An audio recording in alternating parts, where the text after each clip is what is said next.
আসসালামু আলাইকুম রহমতুল্লাহি ওয়া বারাকাতুহু। প্রিয় ভিউয়ার্স, দেখতে পাচ্ছেন পদ্মা নদীর পারে হচ্ছে এখানে একটা নৌকা গাথা হচ্ছে।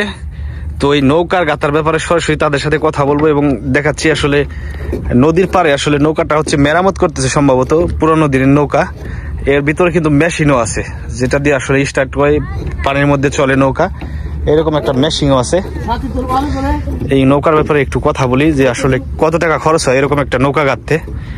আর হচ্ছে এটা হচ্ছে গ্রাম বাংলার ঐতিহ্য, গ্রামের মানুষ যে নৌকা দিয়ে মাছ ধরে তারপরে কাজ করে, তো সেই দৃশ্যগুলো এখানে আসলে ফুটিয়ে তোলা হবে যে গ্রামের মানুষ এখনো সেই নৌকা দিয়ে কাজ করে, জাল বায়, কেউ গরুর জন্য ঘাস কাটে, কেউ পারাপারের জন্য আসলে নৌকার মেরামত করে। এ ব্যাপারে সরাসরি কথা বলবো মিস্ত্রিদের সাথে আর হচ্ছে মালিকের সাথে নৌকার। আসসালামু আলাইকুম। ওয়ালাইকুম সালাম। ভালো আছেন? আল্লাহ ভালো রাখছে। ভালো আছেন? এই তো আলহামদুলিল্লাহ। তো আজকে দেখতেছি আবার একটা নৌকা গাঁথতেছেন। এই নৌকাটা কয় হাত? এটা 22 থেকে 23 হাত আছে। 22 থেকে 23 হাত না? এটা আর কি নৌকা, পুরান নৌকা আর কি মেরামত করলেন নাকি? এই 22-23 হাত নৌকা মেরামত করতে কেমন টাকা খরচ হইতেছে? 30-35 হাজার লাগবে। 30-35 হাজার টাকা লাগবে, মানে পুরানো জিনিস আর কি মেরামত করতেছে, মানে যেগুলো ঠিক করা লাগে। ম্যাক্সিমামই তো এগুলো ফেলাই দিচ্ছেন, তাই না? এইগুলো তো সাইডের এইগুলো তো নতুন দিচ্ছেন না? এই যে গুড়ে টুরে মাঝে মাঝে নতুন দিচ্ছেন, একটা দুইটা পুরান আছে, ওই পাশে কয়েকটা পুরান আছে, আর সবকিছু নতুন দেওয়া হয়েছে। তো এই নৌকাটা গাঁথতে কেমন টাকা খরচ হয়েছে আর পারদর্শী মিস্ত্রি, ওনাদের সাথে একটু কথা বলি। আসসালামু আলাইকুম ভাই। ওয়ালাইকুম আসসালাম। ভালো আছেন? আলহামদুলিল্লাহ ভালো আছি। এই তো নৌকা গাঁথতেছেন, আপনাদের বাসা কোন জায়গা? আমাদের বাসা চর ঢোলাই। ঢোলাইর চরে। তো এই নৌকা গাঁথার কাজে কত বছর যাবত আছেন? নৌকা গাঁথার কাজে মোটামুটি 15 বছর মতন। 15 বছর? তাহলে তো আপনি অনেক বছরের এক্সপিরিয়েন্স ও অভিজ্ঞতা আপনার আছে এই ব্যাপারে, তাই না? আলহামদুলিল্লাহ, দর্শকের দোয়া।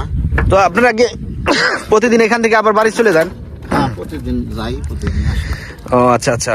আপনার নামটা? আমার নাম আলম মিস্ত্রি। আলম মিস্ত্রি। ঢোলাইর চরে আলম মিস্ত্রি বললেই আপনার চেনাই দিব মানুষ, তাই না? আচ্ছা, অনেক সুন্দর একটা জিনিস ওনার কাছে জানতে পারলাম। ওনারা আসলে নৌকা গাঁথার কাজ করে, আর হচ্ছে ঢোলাইর চরে ওনার বাসা, ওনার নাম হচ্ছে আলম মিস্ত্রি। ওনার নাম বললে ওনাকে সবাই চিনাই দিবে, ঠিক আছে? কারণ ওনারা পেশাগতভাবে মিস্ত্রির কাজ করে। বসের নামটা কি জানো? শেখ কিয়ামউদ্দিন মিস্ত্রি। শেখ কিয়ামউদ্দিন মিস্ত্রি। উনি আসলে এই নৌকা গাঁথার কাজ করেন। ওনার একটা ভিডিও আমি আগে তুলে ধরছিলাম ইউটিউব চ্যানেলে, তো ওইখান থেকে অনেক মানুষ ওনার ভিডিও দেখছে।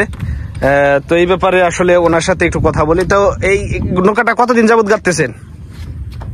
আজ 2 মিস্ত্রি 5 দিন চলছে, মোটামুটি 10 মিস্ত্রি যাইবো। 2 মিস্ত্রি মোটামুটি 5 দিন, মানে 10টা মিস্ত্রি খরচ যাইবো এখানে। তাহলে আর কয়দিন লাগবে এটা করতে? আজকে শেষ আর কি, আল্লাহ যদি করবে যায়। আজকে একটু দেরি হইলেও মানে আপনারা আজকে শেষ করে দিবেন না? যাক, অনেক সুন্দর একটা বিষয় ওনার কাছ থেকে জানতে পারলাম। আজকে এই শেষ হয়ে যাবে। এই যে পিছনে দেখেন আসলে পাংখা লাগাইছে, যেটা দিয়ে আসলে পানির মধ্যে ঘুরে যায়। নৌকার মালিক হলো এই ভাই না? আসসালামু আলাইকুম ভাই। ওয়ালাইকুম আসসালাম। কেমন আছেন? এইদিকে একটু তাকান, আপনি ক্যামেরার দিকে। আরে কাজের ফাঁকে ফাঁকে একটু তাকান। আপনার নাম কি বস? সত্তার শেখ। এইদিকে একটু তাকান, ক্যামেরার দিকে একটু তাকান, আপনার দেখুক মানুষ। সত্তার শেখ। তো এই নৌকাটা আপনার কয় বছর আগে গাঁথছিলেন প্রথমে? 6 বছর আগে গাঁথছিলেন না? তো 6 বছর পরে আবার এই যে নতুনে কাজ করলেন এই নৌকা, ঠিক না? এই সবই নতুন, খালি তলিটা পুরান। এই 6 বছর এই নৌকার কামাই খাইলেন, যাই খান, জাল বান বা ঘাস আনেন, এই নৌকা দিয়ে করছেন, তাই না? যাক আলহামদুলিল্লাহ। তো 6 বছর আগে আপনার এই নৌকাটা কি নতুন গাঁথছিলেন না কিনছিলেন? কেমন টাকা খরচ হয়েছিল ওই সময় আপনার? 70,000 টাকা 6 বছর আগে খরচ হয়েছিল, মেশিন টেশিন সহকারে না? সত্তার ভাইয়ের মুখ থেকে আমরা সরাসরি জানতে পাইলাম যে 6 বছর আগে উনি 70,000 টাকা দিয়ে এই নৌকাটা গাঁথছিলেন। আর হচ্ছে এখন বর্তমানে যে আপনি মাল সাবানা কিনছেন কাঠকুট দিয়ে, ঠিক আছে, মিস্ত্রি খরচ দিয়ে আপনার মেরামত করতে কেমন টাকা খরচ হইতেছে? 40,000 টাকা যাবো না? ও আচ্ছা আচ্ছা। সত্তার ভাই যেটা জানাইলো, উনি 6 বছর আগে এই নৌকাটা হচ্ছে 70,000 টাকা খরচে হচ্ছে বানাইছিল। এখন যে 6 বছর পরে এই নৌকাটা মেরামত করতেছে, এখানে ওনার মেরামত খরচ, মিস্ত্রি খরচ, মাল সাবানা দিয়ে 40,000 টাকার মতো ওনার খরচ হবে। দেখেন প্রিয় দেশবাসী, আসলে সরাসরি নৌকা গাতার বিষয়ে এবং মিস্ত্রির সাথে কথা বললাম, এবং এই নৌকা কমপ্লিট করতে মানে মেরামত করতে, পুনরায় মেরামত করতে কত টাকা ওনাদের খরচ হইলো সেটাও জানলাম। 40,000 টাকার মতো খরচ হইলো। তো এখন এই যে মিস্ত্রি সাহেব, এই নৌকাটা যে আপনারা ঠিক করলেন মোটামুটি এখন 4-5 বছর যাবো না চালাই না? হ্যাঁ ওইরকমই যাইব। 4-5 বছর আনুমানিক আর কি ধারণা, আমরা তো আর সবকিছু বলতে পারি না। আনুমানিক 4-5 বছর এই নৌকাটা আসলে চালাইতে পারবো, যে নৌকাটা আসলে মেরামত করতেছে ওনরা। এটার পরে তো আলকাতরা দেওয়া লাগবে, তাই না?